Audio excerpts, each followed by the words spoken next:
Okay, selamat pagi. Saya ucapkan ucapan ini khas kepada Dr. Siva dan juga Mr. Gopal, sahabat saya yang saya kenali sejak saya masuk ke IPG. Jadi pada kesempatan ini saya ucapkan selamat bersara kepada kedua orang sahabat saya ini. Selamat menjalani kehidupan yang baru dan jangan lupa kami di Jabatan Sejarah. Saya juga mengambil kesempatan mengucapkan jutaan terima kasih atas sumbangan Dr. Siva dan juga Mr. Gopal dalam membantu menjayakan semua program di Jabatan Sejarah, dan saya juga mohon maaf kalau ada kesilapan daripada pihak kami. Jadi saya akhiri ucapan ini dengan selamat bersara dan selamat berbahagia bersama family masing-masing. Selamat bersara. Baik, selamat bersara Dr. Siva. Saya akan kehilangan rakan sejawat dan juga sahabat. Semoga Dr. Siva akan dapat menguruskan masa dengan lebih baik sewaktu bersara nanti, dan kalau ada masa kunjungilah kami di Jabatan Sejarah. Baik, Mr. Gopal, selamat bersara. Selamat menempuh kehidupan sebagai orang awam sepenuhnya. Kalau ada masa, datanglah ke Jabatan Sejarah. Kami bukan setakat kehilangan Mr. Gopal sebagai rakan sejawat, tetapi juga sebagai seorang sahabat. Terima kasih. Salam sejahtera Dr. Siva dan Encik Gopal.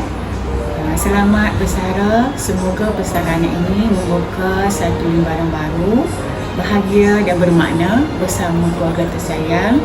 Terima kasih atas segala jasa dan pengorbanan. Selamat bersara. Semoga kehidupan diberkati selalu.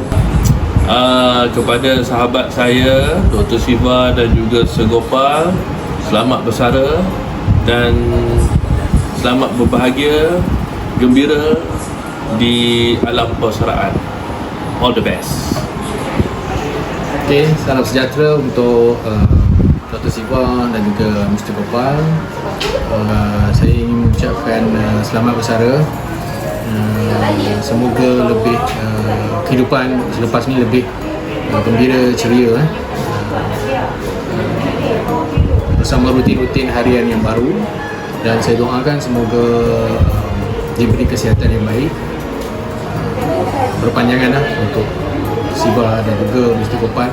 Dan sekali lagi saya nak ucapkan terima kasih atas bimbingan dan tunjuk ajar, walaupun secara langsung atau tidak langsung, sepanjang saya mengenali Siva dan Mr. Gopal. Saya mengucapkan banyak terima kasih atas kesudian membimbing saya sepanjang. Saya ucapkan selamat bersara kepada Dr. Siva dan Encik Gopal. Terima kasih untuk segala ilmu yang dicurahkan. Terima kasih untuk segala kenangan yang indah. Walaupun perjumpaan kita hanya seketika, level kerja dah tamat, level untuk hidup santai dah bermula. Enjoy untuk setiap momen. Saya doakan semoga hidup Dr. Siva dan juga Encik Gopal lebih bermakna. Dan lagi satu, jangan lupa kami di sini. Okay, bye. Selamat bersara buat Dr. Siva dan Encik Gopal. Semoga dengan bersara ini anda berdua menikmati hari-hari bahagia bersama keluarga. Terima kasih kerana menjadi sahabat dan rakan seperjuangan di Jabatan Sejarah IPG Kampus Sdn Halim.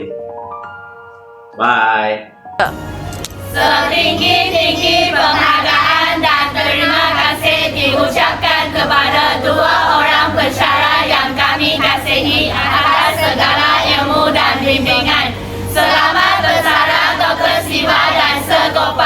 Selamat bersara Dr. Siva dan Segopal.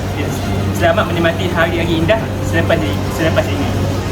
Bersara Dr. Siva